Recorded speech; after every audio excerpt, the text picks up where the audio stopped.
ഇന്ന് ഞാൻ ഉണ്ടാക്കാൻ പോകുന്ന ഡിഷിൻ്റെ പേര് കുടംപുളി ഇട്ട മീനാണ്. അതിനുവേണ്ടി നമുക്കൊരു പാൻ എടുക്കാം. അതിലേക്ക് കുറച്ച് എണ്ണ ഒഴിക്കാം.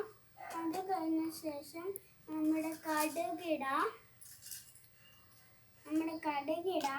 അത് കഴിഞ്ഞിട്ട് നമ്മുടെ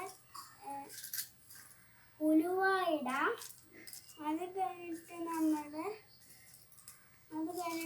ഇഞ്ചിക്കാരി പേസ്റ്റ് ഇടാം. കരിയാപ്പല ഇടാം. അത് കഴിഞ്ഞിട്ട് മുളക് പൊടി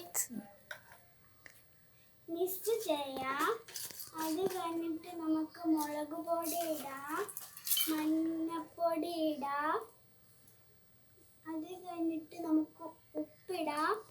അത് കഴിഞ്ഞിട്ട് നമുക്ക് കുടംപുളി ഇടാം. അതെല്ലാം കൂടി ഇട്ടൊന്ന് മിക്സ് ചെയ്യുക. അത് കഴിഞ്ഞ ശേഷം നമ്മൾ കുറച്ച് വെള്ളം ഒഴിക്കാം. അത് കഴിഞ്ഞിട്ട് നമ്മുടെ മീനിടാം. എന്നിട്ട് നമ്മളെല്ലാം കൂടെ ഇട്ടൊന്ന് ഇളക്കി കൊടുക്കാം. ഇനി നമുക്കൊന്ന് അടച്ച് വെക്കാം. അതൊന്ന് വെന്ത് വരട്ടെ. ഇനി നമുക്കതൊന്ന് വെന്തോന്ന് നോക്കിയാലോ. അത് വെന്തിട്ടുണ്ട്. ഇനി നമുക്കൊരു പാത്രത്തിലേക്കൊന്ന് മാറ്റിയാലോ.